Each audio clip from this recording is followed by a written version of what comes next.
सोचो, अगर इवोल्यूशन नहीं होता तो आज ह्यूमंस होते ही नहीं। Hello student, welcome to S Y smart science, जहां हर टॉपिक बनता है इजी और क्लियर। आज की वीडियो में हम पढ़ने वाले हैं एक बहुत ही इंपॉर्टेंट टॉपिक जिसका नाम है बच्चों हेरिडिटी एंड इवोल्यूशन, जो कि क्लास 10th साइंस का पार्ट 2 है। तो उसमें बच्चों हम पढ़ेंगे theory of evolution. What is evolution? Evolution बोले तो क्या बच्चों? इवोल्यूशन मीन्स धीरे धीरे समय के साथ जो भी जीव है, ऑर्गेनिज्म है, उनमें बदलाव आना, चेंजेस आना, उन्हें क्या बोलेंगे बच्चों? हम इवोल्यूशन बोलेंगे। Gradual change in organism over generation. क्या बच्चों? जो भी जनरेशन है, जनरेशन के अंदर ग्रेजुअली चेंजेस आना। कैसे आना? ग्रेजुअली आना, धीरे धीरे चेंजेस आना। किसमें? ऑर्गेनिज्म में। उसे हम बोलेंगे इवोल्यूशन। धीरे धीरे जो भी समय के साथ धीरे धीरे चेंजेस आते हैं, किसमें बच्चों? ऑर्गेनिज्म में, उसे हम इवोल्यूशन बोलेंगे। तो देखो, जो भी फर्स्ट लिविंग मटेरियल था अपना, कौन सा था? जो भी यूनिवर्स था, जो भी जग है, जग में सबसे पहले सजीव जो लिविंग मटेरियल था, कौन था बच्चों? प्रोटोप्लाज्म था। कौन था? प्रोटोप्लाज्म था। First living material that is protoplasm, जो कि बच्चों ओशियन, समुद्र के अंदर था। कहां पर था? कहां पर पैदा हुआ ये? समुद्र के अंदर। जमीन पर था क्या? नहीं, समुद्र के अंदर था। कौन था? सबसे पहला जीव या सबसे पहला लिविंग मटेरियल जो कि है प्रोटोप्लाज्म। उसके बाद देखो, टाइम टू टाइम चेंजेस आते गए। समय के साथ क्या हुआ बच्चों? उसमें चेंजेस आते गए। यूनिसेल्युलर से एक पेशी सजीव थे जो भी एक पेशी सजीव थे, उससे क्या होगा बच्चों?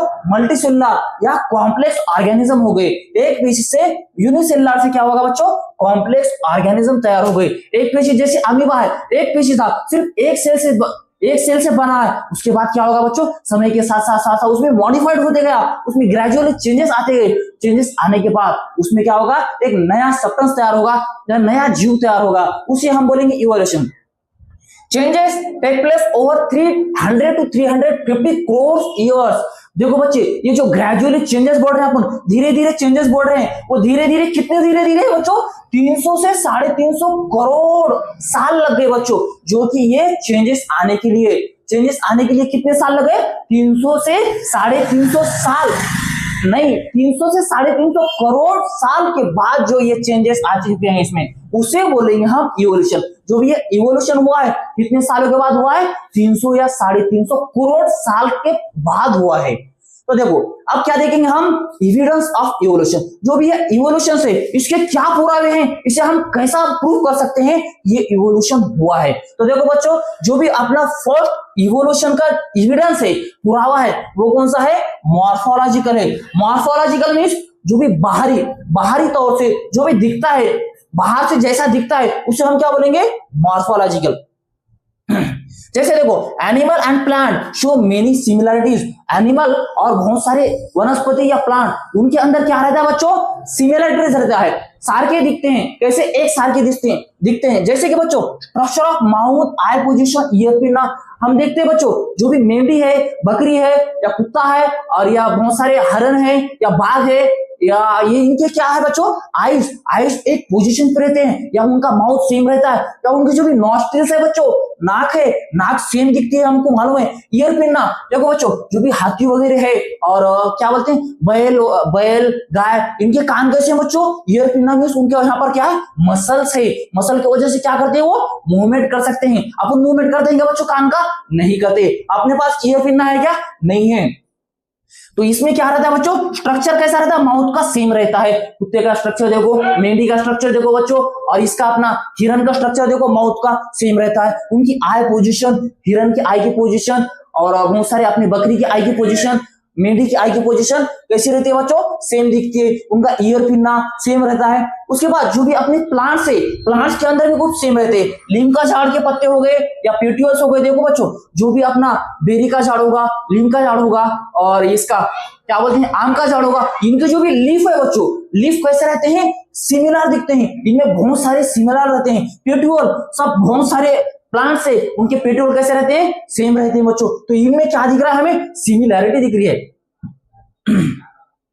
तो इन झाड़ों में बच्चों, इन प्लांट्स में हमें क्या दिखता है? सारखेपणा दिखता है. सारखेपणा दिसते त्याच्यामध्ये. काय दिसतं बेटा? त्याच्यामध्ये सारखेपणा दिसते. कशामध्ये? त्या लीफ व्हिनेशन, आपलं जे बी पान आहे, लीफ आहे, लीफ मधलं जे बी स्ट्रक्चर आहे बेटा, असं जे स्ट्रक्चर आहे लीफ व्हिनेशन किंवा त्याचं जे आउटर लेअर आहे किंवा त्याचं पेट्यूल आहे, त्याच्यामध्ये कसं असते? सारखेपणा असते. सेकंड है हमारा एनाटॉमिकल एविडेंस. जो भी इवोल्यूशन हुआ है वो किस आधार पे हुआ है, उसका पुरावा सेकंड जो है हमारा एनाटॉमिकल. एनाटॉमिकल मीन्स देखो स्ट्रक्चर ऑफ जो भी एनिमल है या प्लांट है, एनिमल है, उनका स्ट्रक्चर सेम दिखता है क्या बच्चों? बाहरी बॉडी मॉर्फोलॉजिकल सेम नहीं रहते वो. देखो गाय भैंस या हम सेम दिखते हैं क्या? नहीं दिखते हैं. But structure of bone joints are same.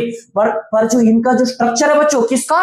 भैंस का, गाय का, बहुत सारे कुछ ये रहते हैं उनकी हड्डियों में, उनके बोन्स में और हमारे बोन्स में सारखेपना, कुछ सिमिलरिटीज दिखता है. इसलिए ये क्या करता है बच्चों? इंडिकेट करता है कि इनका जो एंसेस्टर होगा कौन होगा? इनका जो पूर्वज होगा सारका होगा. इनके जो पूर्वज थे कैसे रहे थे बच्चों? एक सारके थे. इससे क्या इंडिकेट करता है? Indicate their origin must be same and have ancestor. और जो भी उनका पूर्वज था या उनका ओरिजिन था, क्या था बच्चों? सेम था. ये एविडेंस के अनुसार, evidence according to evidence of evolution के अनुसार हम बोल सकते हैं कि इनका जो एंसेस्टर था.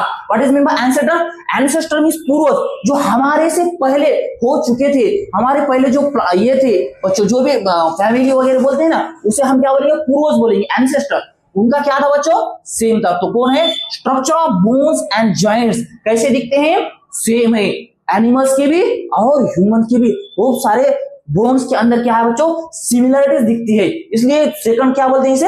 Anatomical evidence. एनाटॉमिकल एविडेंस में स्ट्रक्चर ऑफ बोन्स जॉइंट्स कैसा है? सेम है. थर्ड एविडेंस क्या है? Vestigial organ. Vestigial organ means ऐसे ऑर्गन जो कि बच्चों यूजलेस हैं, काम में नहीं आते हैं. कैसे हैं? काम में नहीं आते हैं या डीजेनरेट हो गए हैं, या कैसे बच्चों? डीजेनरेट हुए या थोड़ा सा थोड़े से निकले या पूरे नहीं निकले, उसे क्या बोलेंगे हम? यूजलेस ऑर्गन या वेस्टिजियल ऑर्गन. जैसे कि देखो बच्चों, appendix, tailbone, wisdom teeth, ear pinna. अभी हमें ईयर पिन्ना है क्या बच्चों? नहीं है. ईयर पिन्ना हमारा काम करता है क्या? नहीं है. हम काम को मूवमेंट कर सकते हैं क्या? मूवमेंट नहीं कर सकते. बट जो भी एनिमल है, एनिमल के अंदर ईयर पिन्ना रहता है. विजडम टीथ, किसी को विजडम टीथ आते हैं, किसी को नहीं आते. अक्लदाड़ बोलते हैं बच्चों हम. अक्लदाड़, उनका कुछ काम है क्या? बिल्कुल काम नहीं है. उनका कुछ फंक्शन है क्या? कोई जरूरत नहीं है उनकी. वो अक्लदाड़ रही भी तो भी उसका बच्चों काम नहीं है, और नहीं रही भी तो उसका कुछ काम नहीं है. विजडम टीथ, तो ये क्या होगा? ग्रेजुअली इसमें क्या होगा? इवोल्यूशन होते गया, और जो ये विजडम टीथ थे वो आना बंद हो गए, या कभी किसी को आते हैं या किसी को आते ही नहीं. नेक्स्ट है बच्चों टेलबोन. टेलबोन जो है बच्चों देखो, ये जो पीछे की अपनी बैकबोन दिखती है, बैकबोन के नीचे जो लास्ट वाला हिस्सा रहता है उसे क्या बोलते हैं? टेलबोन. ये क्या रहती है? जो मूंछ, दूम रहती है ना, दूम. अब बंदर वगैरह, मंकी वगैरह वो क्या होता है बच्चों? दूम है या टेलबोन है. बट हमको है क्या? नहीं है. हमको टेलबोन, हमको क्या बच्चों? दूम है क्या? पूंछ है क्या? हमको नहीं है. तो इससे हमको क्या, इससे हम बता सकते हैं, ये इंडिकेट करता है कि मंकी और हमारे पूर्वज सेम थे. क्या बोलते हैं? इससे ये इंडिकेट करता है. इससे क्या करता है बच्चों? इनका जो मंकी का और हमारा पूर्वज क्या होंगे? सेम हो सकते थे या हो सकते हैं. कौन हो सकते थे? किसके पूर्वज? मंकी के और हमारे मींस कौन? एनिमल के, ह्यूमन के. बिकॉज ह्यूमन क्या होगा बच्चों?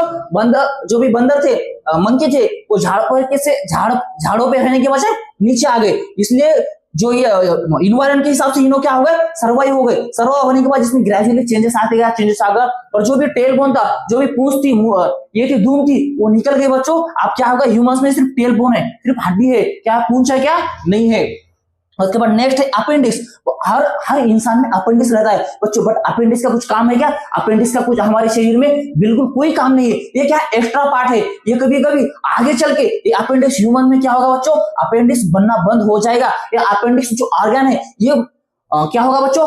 पूरा प्रॉपरली क्या होगा? ये डिस्ट्रॉय हो जाएगा या आएगा ही नहीं. तो नेक्स्ट एविडेंस है हमारा palaeontological evidence. Evidence of palaeontological. तो इसमें क्या होता है देखो बच्चों, ऑर्गेनिज्म, जो भी बहुत सारे ऑर्गेनिज्म थे, क्या हो गए? प्लांट्स वगैरह, बहुत सारे large number of organism buried inside the earth. जो भी हमारी जमीन है, अर्थ है, पृथ्वी है, पृथ्वी के नीचे क्या हो गए? डिजास्टर मीन्स आपत्ति की वजह से बहुत सारे, जैसे कि पूर आना या अर्थक्वेक होना या हल्कान होना, भूकंप होना, इसकी वजह से क्या होगा बच्चों, ये ऑर्गेनिज्म जो थे, बहुत सारे लार्ज नंबर ऑफ ऑर्गेनिज्म ये पृथ्वी के नीचे, अर्थ के नीचे क्या हो गया बच्चों, गाड़े गए, या क्या होगा उसको, उसके ऊपर मिट्टी गिर गई। मिट्टी गिरने की वजह से क्या होगा बच्चों, उसका कन्वर्जन किसमें होगा, फॉसिल्स में हुआ, बिकम फॉसिल। फॉसिल मींस क्या, अवशेष, जो भी वनस्पति थे, प्राण थे, उनका स्ट्रक्चर क्या होगा बच्चों, उनके स्ट्रक्चर को क्या बोलेंगे हम, फॉसिल्स बोलेंगे, अवशेष बोलेंगे। इसे क्या बोलते हैं, फॉसिल्स को अवशेष बोलेंगे। तो देखो, carbon consumption of plant and animal stop after death. जो भी कार्बन कंजप्शन है बच्चों, कई का कार्बन कंजप्शन कौन करता है, प्लांट और एनिमल क्या करते हैं, कार्बन का कंजप्शन करते हैं। जब वो मर जाएंगे या डेथ हो जाएंगे तो उनका कार्बन कंजप्शन क्या होगा बच्चों, स्टॉप हो जाएगा, रुक जाएगा। रुकने के बाद क्या होगा, only decaying process of carbon 14 occur. और ये जो मरने के बाद, एनिमल और प्लांट्स मरने के बाद उनका जो कार्बन कंजप्शन होगा वो स्टॉप हो जाएगा। स्टॉप होने के बाद सिर्फ और सिर्फ वो क्या होंगे, सड़ेंगे, और सड़ने के प्रोसेस चालू रहेंगे, कंटिन्यूस चालू रहेंगे। और उस प्रोसेस में से अब उस प्रोसेस में से क्या होगा बच्चों, कार्बन 40 बनेगा। कार्बन 40 बनेगा, और कार्बन 40 बनने की वजह से, और ये कार्बन 40 क्या है, देखो, death of plant and animal can be calculated by measuring the radioactive of carbon 14 and ratio of carbon 14 to carbon 20 in their body। देखो बच्चों, अब हमको मालूम है जो भी डिकेइंग प्रोसेस है, सड़ने की जो प्रक्रिया है, उससे क्या होता है, कार्बन 14 निकलता है। अब जो इंसान या प्लांट कब मरा है या कब का है, ये हम कैसा ढूंढेंगे बच्चों, हमें कैसा इसको मेजर करेंगे, कैसा कैलकुलेट करेंगे, तो हम उसको कैलकुलेट करते हैं बच्चों, measuring of radio active of carbon 40। जो भी कार्बन 40 है और जो कार्बन 12 है, इनका जो भी रेशियो है, या कार्बन 40 का किसे रेडियो एक्टिव मेजरिंग से हम क्या करते हैं, उसका मेजर करते हैं। किसे बच्चों, किसे करते हैं हम, प्लांट और एनिमल को, मतलब कब मरा है या कब का है, ये हम क्या करते हैं, कार्बन 40 का और कार्बन 12 का क्या करते हैं, हम रेशियो देखते हैं। और इस प्रोसेस को हम बोलेंगे कार्बन डेटिंग मेथड। इस प्रोसेस को हम क्या बोलेंगे, कार्बन डेटिंग मेथड। तो ये था बच्चों एविडेंस ऑफ इवोल्यूशन। तो देखो, हमने इसमें क्या देखा, फर्स्ट एविडेंस क्या देखा हमने, मॉर्फोलॉजिकल मींस बाहरी तौर पे क्या दिखते हैं बच्चों, सेम दिखते हैं। एनिमल क्या करते हैं, उसमें बहुत सारे सेम रहते हैं, सिमिलैरिटीज रहते हैं, जैसे कि उनका स्ट्रक्चर ऑफ माउथ, मुंह का स्ट्रक्चर, आई का पोजीशन, ईयर पिन्ना, ये क्या रहते हैं बच्चों, सेम रहता है। और प्लांट में क्या, लीफ वेनेशन, जो भी पत्ता है, पान है, उनका कैसे बहुत सारे सिमिलरिटीज रहती है। जो पत्ता है, लीफ है, उसका पेटियोल दैट सेम रहता है। और इसके वजह से क्या करता है वो, indicate their origin must be same and must have ancestor. और इस वजह से वो क्या दर्शाता है बच्चों, जो भी उसका ओरिजिन है या उसका पूर्वज है, वो कैसा होगा बच्चों, सेम होगा। नेक्स्ट देखिए हम anatomical structure of bones and joint. देखो बच्चों, सेम दिखते नहीं, कौन, एनिमल, प्लांट वगैरह, ये सेम दिखते हैं क्या, नहीं दिखते। एनिमल और ह्यूमन सेम दिखते हैं क्या, नहीं दिखते। बट उनके जो भी जॉइंट्स रहते हैं, बहुत सारे एनिमल के और ह्यूमन के जॉइंट्स कैसे रहते हैं बच्चों, सेम रहते हैं। थर्ड है वेस्टिजियल ऑर्गन, यूजलेस ऑर्गन। जो यूजलेस ऑर्गन रहते हैं बच्चों, ये appendix, tailbone, wisdom teeth, ear pinna. Ear pinna है क्या बच्चों, हमको नहीं है। समय के साथ साथ क्या होगा, ये गायब होगा। अपेंडिक्स अभी है बट इसका कोई काम नहीं है बच्चों। टेलबोन, हमें क्या बूंच आती है क्या, नहीं आती है। हमें क्या बोलते हैं उसे, धूम आती है क्या, धूम नहीं आती है। विजडम टीथ, जो भी अक्ल दाढ़ बोलते हैं बच्चों, अक्ल तो आती है नहीं, बट अक्ल दाढ़ आती है। क्या है बच्चों, अक्ल आती नहीं बट अक्ल दाढ़ आती है, इसे हम क्या बोलेंगे, विजडम टीथ। ये अक्ल दाढ़ नहीं आई भी तो अक्ल रहती है, ये सोचो, बट अक्ल दाढ़ नहीं रहती। और उसके बाद क्या बच्चों, palaeontological evidence, organism buried inside the earth. बहुत साल पहले, हजारों साल पहले, करोड़ों साल पहले क्या होगा बच्चों, जो भी ऑर्गेनिज्म है क्या इसके अर्थ के नीचे गाड़े गए बच्चों, अर्थ के नीचे बरीड हो गए। किसकी वजह से, पूर की वजह से, बहुत सारे आपत्ति की वजह से, जैसे भूकंप की वजह से, वोल्केनो की वजह से प्लांट्स और एनिमल जमीन के अंदर धसे गए। धसने की वजह से क्या होगा बच्चों, बहुत सालों वैसे रहा, वैसे रहने की वजह से उसका बिकम फॉसिल, उसका अवशेष तैयार होगा, उसका अवशेष क्रिएट होगा। अवशेष मींस उसका एक स्ट्रक्चर कैसा था, वो क्या होगा, रॉक्स के वगैरह कभी कभी देखते हैं हम, उसका क्या अवशेष मिलते हैं, फॉसिल मिलते हैं। और जो भी ये है प्लांट और एनिमल है बच्चों, जब मरते हैं तो उनका जो कार्बन कंजप्शन का प्रोसेस है वो स्टॉप हो जाता है। स्टॉप होने के बाद वो सड़ता है। जब सड़ता है तो वो क्या होता है बच्चों, कार्बन 14 निकलता है बाहर उससे। और ये कार्बन 14 और कार्बन 12 का जो भी रेशियो है बच्चों, इस रेशियो की वजह से हम क्या करते हैं, कार्बन डेटिंग मेथड बोलते हैं इसे, और उसकी एज निकालते हैं। जो भी प्लांट्स होगा, एनिमल होगा, उसकी एज किस मेथड से निकालेंगे हम? Carbon dating method. मतलब ये कितने साल पुराना है, कितने करोड़ साल पुराना है, ये हम इससे। तो नेक्स्ट है बच्चों अपना 5th नंबर का एविडेंस, थ्योरी ऑफ एविडेंस। कौन सा है? Connecting links. Connecting links means क्या? सम मॉर्फोलॉजिकल कैरेक्टर लुक सिमिलर। बहुत सारे लिविंग ऑर्गेनिज्म कैसे दिखते हैं बच्चों? सिमिलर दिखते हैं। बट मॉर्फोलॉजिकल कैरेक्टर सिमिलर कैसे दिखते हैं? सिमिलर जैसे दिखते हैं। कैसे? एनेलिडा एंड आर्थ्रोपोडा क्या रहते हैं बच्चों? एनेलिडा और आर्थ्रोपोडा, इसमें क्या है? कुछ लिंक्स रहता है। मतलब एक सार का यूनो क्या करते हैं? दिखते हैं या एक सार का काम करते हैं। जैसे कि लंग्स फिश क्या करती है बच्चों? फिश क्या करती है? ये लंग्स से काम करती है। लंग्स से क्या करती है? ऑक्सीजन लेती है। जो भी इसका रेस्पिरेशन होता है, ऑक्सीजन होता है, किससे लेती है? लंग्स से लेती है। कौन सी फिश? लंग्स फिश बोल के रहते हैं। और एम्फीबियन, इनमें दोनों में क्या, इससे क्या होता है बच्चों? इन दोनों में क्या दिख रहा है? लिंक दिख रहा है, कनेक्टिंग लिंक दिख रहा है। किसमें? एम्फीबियन में और लंग फिश में। तो इससे हम बोल सकते हैं कि इन दोनों का मस्ट भी क्या होगा? जो ओरिजिन होगा, जो एंसेस्टर होगा, पूर्वज होगा, कैसा होगा उनका एंसेस्टर? सेम हो सकता था, सेम हो सकता है। क्यों बोल सकते हैं हम? कि बिकॉज ये क्या करती है, जो फिश लंग से क्या करती है? सांस लेती है, ऑक्सीजन ले सकती है, लेती है। और एम्फीबियन भी क्या करते हैं? लंग से ऑक्सीजन लेते हैं। एनेलिडा और आर्थ्रोपोडा में क्या है? कनेक्टिंग लिंक है। दोनों में कुछ क्या कैरेक्टर कैसे बच्चों? मॉर्फोलॉजिकल सेम है, या इस वजह से हम बोल सकते हैं कि इन दोनों में क्या है? कनेक्टिंग लिंक है। नेक्स्ट है 6 नंबर का अपना जो एविडेंस है, किसका? इवोल्यूशन का। इवोल्यूशन का एविडेंस कौन था? Embryological character. देखो बच्चों, all embryo show major similarities at the early stage. जो भी शुरुआत की स्टेज है, शुरुआत की जो स्टेज है बच्चों, उसमें हर एक नमूने का एम्ब्रायो, हर ह्यूमन होगा या जो एनिमल्स होगा, ये सब कैसे दिखते हैं बच्चों? सेम दिखते हैं। एम्ब्रायो में जो स्टेज फर्स्ट स्टेप का रहता है, बच्चा जो भी बोलते हैं उसको, फर्स्ट स्टेप का जो एम्ब्रायो रहता है, क्या रहता है? एम्ब्रायो, वो कैसा दिखता है बच्चों? मेजर सिमिलरिटीज, बहुत ज्यादा उसमें क्या रहता है? सारखेपना रहता है, या एक सार का दिखते हैं। एक कैसे दिखते हैं बच्चों? बहुत ज्यादा उन दोनों में क्या दिखता है? समानता रहती है, या एक सार के पना रहता है, या सिमिलरिटीज रहती है एट द अर्ली स्टेज। कब बच्चों? स्टार्टिंग के फेज में। एम्ब्रायो जब बहुत छोटा रहता है, उसे क्या बोलते हैं? उसमें क्या रहता है? सब सेम रहते हैं। कौन? एनिमल का एम्ब्रायो सेम, ह्यूमन का एम्ब्रायो सेम, बहुत सारे जो भी एनिमल्स रहते हैं, ये अपना क्या बोलते हैं?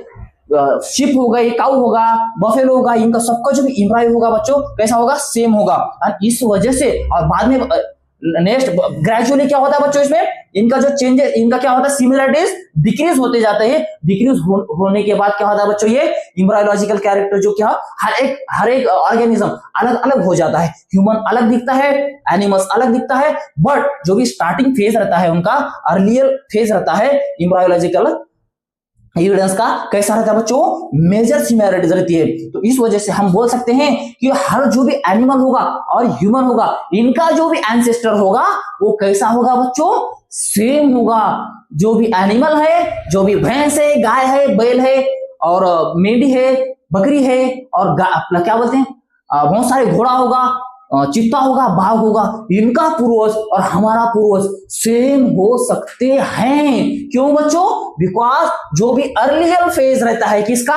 एम्ब्रायो का, वो क्या है? सबका सेम है, मेजर है, उसमें हम डिफरेंस पहचान नहीं सकते ऐसा आंखों से देख के। तो इस वजह से हम बोल सकते हैं कि सब एक ही पूर्वज से बने हुए, या सब एक एंसेस्टर से बने हुए।